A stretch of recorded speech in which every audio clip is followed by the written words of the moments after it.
ফাদিয়া চাংমা যিজন নিখোজ হৈ আছে তেখেতৰ নাম চৈতন্য সিং ডাইমাৰী। তোমালোক ক'লৈ আহিছিলা, কিয় আহিছিলা আৰু কি হৈছে? আজি গৰম দি আছিলোঁ যিহেতু মানে যোৱাকালিৰ পৰা প্লানিং আছিলে যে ইয়াতে আহিম বুলি, তেওঁৰে প্লানিং আছিলে। চ' আমি ইয়াতে আহিলোঁ। ইয়াতে মানে আমি মাজে মাজে আহি থাকোঁ এনেকুৱাকৈ, কম হ'লেও মানে 4 দিন এনেকুৱা হৈছে যে আহা ইয়াতে এনেকুৱাকৈ আমি ইয়াতে এইখিনিতে মানে পানীটো দ নাই যে তাতে বালিত মানে এনেকৈ বহি থাকোঁ, এনেই পানী ৰিলেক্স হৈ থাকোঁ। তো ই আজি মানে মই জাষ্ট নুমিছোঁ, সি নুমাৰ লগে লগে মানে সি আগুৱাই গুচি গ'ল আজি। মানে আগত পানীটো দ আছিলে, তো বহুত দ পানীটো মানে। তাৰপিছতকৈ মই তাৰ পিছে পিছে যাওঁতে মই নিজে ডুবি গ'লোঁ। মই নিজে ডুবি যোৱাৰ পিছত মই সেইটো পাৰত অলপ এনেকুৱাকৈ পাৰত আহি গ'লোঁ মই, কাৰণ সেইটো পাৰতে আছিলোঁ মই। তাৰপিছতকৈ তাতে এজন মানে বৰশী বৈ থকা এজন মানুহ আছিলে। তো মই তাক বচাবলৈ চাইছোঁ, একো বস্তু পোৱা নাই তাতে। তো সেই বৰশী যোনটো বোৱা লাঠিটো মই তাক বাৰে বাৰে খুজি আছিলোঁ, কিন্তু ইহঁতে শুনা পাইছে খোজাটো, কিন্তু সি সেইটো মোক লাঠি দিয়া নাই। সি সেইটো লাঠি লৈ কিনে সি গুচিয়ে গৈছে। তুমি দেখিছিলা মানে তেনেকৈ তল ওপৰ হৈ যায়? মইতো ইফালে উঠিছোঁ ন, মইতো এইটো পাই আছিলোঁ, তো মই দেখা পাইছিলোঁ। বাকী কেইজন কি কৈ আছিলে তোমালোকৰ? বাকী কেইজন ইহঁতে ড্ৰেছ চেঞ্জ কৰিছে নুমিবলৈ। ঘৰ ক'ত তোমালোকৰ? মোৰতো মেছেজ কৰণি, এনেই আচল ঘৰটো কপাটি। যিজন ল'ৰা হেৰি হ'ল এইটোৰ চিনেমা হলৰ ওচৰত, আৰু তাৰ আচল ঘৰটো ভকতপাৰা। কিমান মান সময়ৰ আগত হৈছে ঘটনাটো? এইটো হৈছে আপোনাৰ 1-1.5 ঘণ্টামান হৈছে। মুঠতে তোমালোক কিমানজন আহিছিলা? 6 জন আহিছিলোঁ। 6 জন আহিছিলে। এনেকৈ আহি থাকোঁ মাজে মাজে মানে কেতিয়াবা মানে। ক'ত পঢ়ি আছা তুমি? মই এতিয়া আপোনাৰ মহলা কলেজত এডমিশ্যন লৈছোঁ। ল'ৰাজনে ক'ত পঢ়িছে? সি মানে সি খাৰবিটা পঢ়িছিলোঁ। একে বেটছৰ আৰু তোমালোক একে বেটছৰ, হায়াৰ ছেকেণ্ডেৰী। পঢ়ি আছা? হয় হয়। पर दुख लगा कथा हमारे नेबार चैतन्य दुईमारी निखोज হৈ আছে।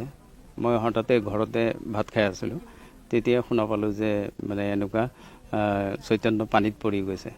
কথাষাৰ মই ফোনত কৈছে মোৰ ভতিজা হয়, ভতিজাও আহিছে।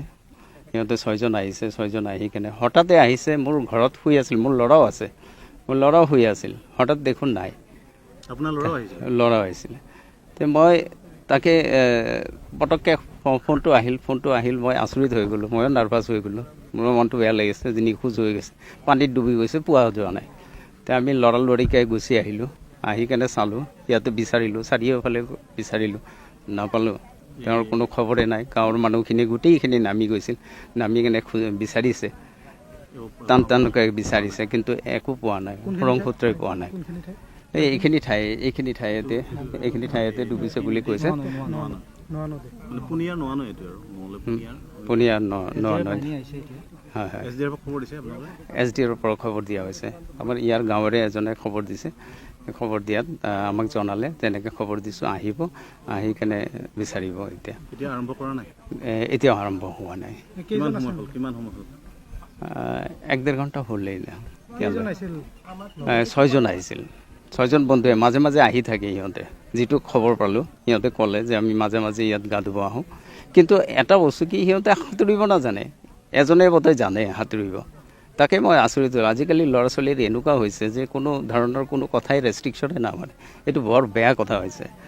অন্তত মা দেউতাকৰ কথা শুনিব লাগে। বৰ দুখৰ কথা, আজি এনেকৈ গুচি গ'ল। সঁচাকৈ এটা শোকৰ ছাঁ পেলাই থৈ গ'ল, মা দেউতাকক খালী কৰি থৈ গ'ল। এনেকুৱা হ'ব নালাগে। একমাত্ৰ নহয়, 2জন ল'ৰা আৰু এজন সৰু ল'ৰা আছে। তাৰো বয়স বেছি নহয়, 12 বছৰ। আৰু সিহঁতে জাষ্ট হাই ছেকেণ্ডেৰী স্কুল পাছ কৰিছে, স্কুল পাই চবেই কলেজত গৈছে।